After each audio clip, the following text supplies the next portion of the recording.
Hein. Alors bonjour à tous, cette vidéo s'intitule Le pendule vivant. Alors le pendule vivant, qu'est-ce que c'est? Moi je pourrais vous parler de l'expérience puisque j'ai été présente dans un des cas. À une époque on cherchait notre poule. On a des poules et impossible de retrouver la poule et on pensait qu'elle était partie dans le champ à côté, enfin bref, il faisait nuit, enfin on avait tous les éléments qui ne nous permettaient pas de retrouver cette poule. Donc, je me suis dit, mince, comment on va faire? Et toi, tu as eu l'idée d'utiliser, on va dire, cette technique, le pendule vivant. Donc, je vais te laisser nous expliquer ce que c'est. C'est simple, c'est un pendule, c'est moi le pendule, est vivant parce que je me laisse guider, en fait. Et donc cette poule, on a essayé de la chercher, trouve pas la poule, trouve pas la poule. Il fallait qu'on la mette dans son poulailler parce que quand même, il y a des renards, des animaux qui pouvaient la manger, quoi. Et puis, donc on fait tout le tour du poulailler, dans le champ, rien du tout. Et je lui dis à Thérèse, je dis, bah attends, je vais me laisser guider. Donc ce qui fait que je me mets en état où je me laisse guider par le déva. Et j'envoie le message pour dire, je dois retrouver cette poule pour la mettre à l'abri. Donc je marche par séquence, comme j'ai l'habitude de faire. Et tout d'un coup, me la partie dans un endroit où j'étais déjà passé devant. Et tout d'un coup, je passe devant cet endroit, je me tourne, qu'est-ce que je vois à mes pieds? La poule, en fait.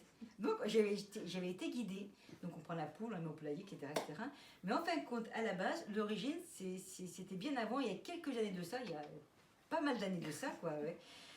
J'avais un chat qui avait disparu, on va dire. Et j'étais en vacances, donc je rentre de vacances, et puis j'étais inquiète quand même, ce chat n'était toujours pas rentré, alors qu'il rentrait toujours tout le temps. Donc je rentre de vacances, je vais voir, il était à la campagne, et je lui dis, il faut que je sois rassurée pour savoir où est, c'était Pinocchio, il s'appelait Pinocchio à l'époque. Et donc je me mets en état comme ça de connexion avec le déva de Pinocchio, et je marche. Et je marche. Dans le maquis, c'était en Corse. Je traverse, enfin je monte un petit muret et tout, et puis je vais un peu loin dans le maquis, quoi. J'ai quand même 10 minutes de marche. Et tout d'un coup, je vais à droite. Alors, j'y allais jamais, hein. Et qu'est-ce que je vois? Effectivement, mon chat qui était... La dépouille de mon chat. Donc, évidemment, c'est un petit choc, quoi. Mais de ce jour-là, c'est comme ça que j'ai utilisé le pendule vivant. Ce qui fait que maintenant, quand on me demande parfois où est mon chat, je le trouve pas forcément, parce que c'est pas moi qui le trouve, mais je me connecte au déva. C'est pour ça qu'on a plein d'expériences comme ça, où une fois c'était au Japon, j'avais des gens qui m'avaient demandé, voilà, notre chat a disparu, est-ce que tu peux le contacter? Donc moi j'étais en France, au Japon, je dis de me donner un petit peu les éléments. Je me connecte, donc il me faut la photo du chat, effectivement, et puis je me connecte au chat, et puis je leur dis, mais votre chat a été pris en charge par quelqu'un, donc il est nourri, il est pris en charge par quelqu'un. Mais alors le quartier, j'arrivais pas à trouver. Je dis, par contre, vous devez mettre des affiches. Et donc la personne me dit ok, mais les avait pas faites. Mais en fin de compte, heureusement pour le chat, c'est que la personne qui avait récupéré le chat, lui a mis des affiches, en fait. Et c'est grâce à ces affiches que le chat a été retrouvé par son propriétaire. Tu en as une autre histoire, alors c'était une ancienne copine qu'on avait à l'époque avec son petit chien. Ah là aussi, donc le petit chien était aussi perdu, sauvé, enfin bref. Et je lui dis, alors je me connecte toujours au déva, c'est ma technique on va dire, hein, et je lui dis qu'est-ce qu'il faut faire? Et le déva me dit, mets des affiches. Alors je dis, mettez des affiches. Donc le déva toute partie mettre des affiches. Et la personne qui avait retrouvé le petit chien, elle était dans la rue, et elle les voyait mettre des affiches. Et elle lui disait, mais moi j'ai votre petit chien, je l'ai trouvé, il est venu chez moi dans mon jardin. Grâce à des affiches. C'est pour ça qu'on dit des affiches, ouais. Non, c'est très important, c'est que le déva, on montre au déva l'importance que nous avons pour cet animal. Tu avais aussi le cas où tu avais le chat qui était coincé. Alors, ça aussi, c'est un chat qui était... ça arrive aussi souvent que les chats vont aller dans des caves, et après la cave est fermée, puis le chat, il reste coincé. Donc si on part 15 jours en vacances, voilà. Donc le chat aussi, pendant 15 jours, on ne le voit plus.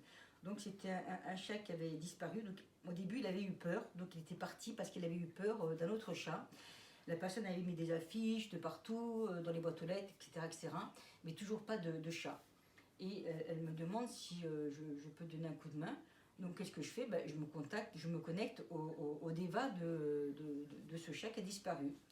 Et le chat qui a disparu me dit qu'il est dans un coin, il est coincé dans un coin et apeuré. Je lui dis, mais est-ce que tu peux connecter les personnes? Est-ce que tu peux faire un signe pour qu'on puisse le trouver? Et le déva me dit ok. Bon, c'est bon quoi.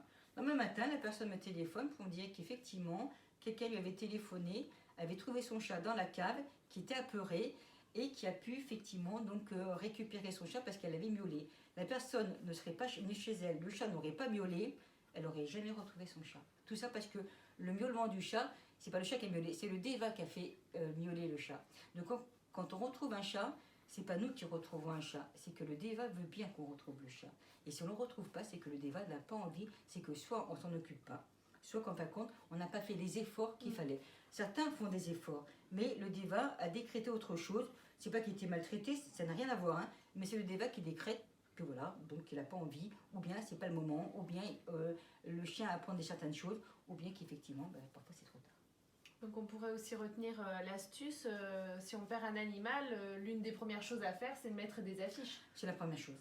Des affiches, aller voir les voisins, même les boîtes aux lettres, hein, je lui dis, il ne faut pas se gêner comme ça. On a peut-être alerte aussi dans les régions. Mais c'est vrai que les affiches, c'est le principal, parce qu'on peut croiser quelqu'un qui dit, comme ça s'est arrivé, j'ai votre chat. Et là, c'était dans la boîte aux lettres, où la personne dit, mais le chat est dans ma cave, parce qu'elle a entendu miauler. Mais alors, le chat n'aurait pas miaulé, le déva n'aurait pas fait miauler le chat, on ne retrouvait pas le chat. C'est très important de dire qu'en fin de compte, nous, on n'a aucun pouvoir. Si le déva décrète non, ou décrète que c'est même pas la peine, ou qu'il n'a pas envie, on ne peut rien faire. Voilà. Je crois que c'est clair. Oui, je pense que c'est clair. Si vous avez des questions, comme d'habitude, vous nous les mettez en bas de la vidéo en commentaire. Merci, à bientôt. À bientôt.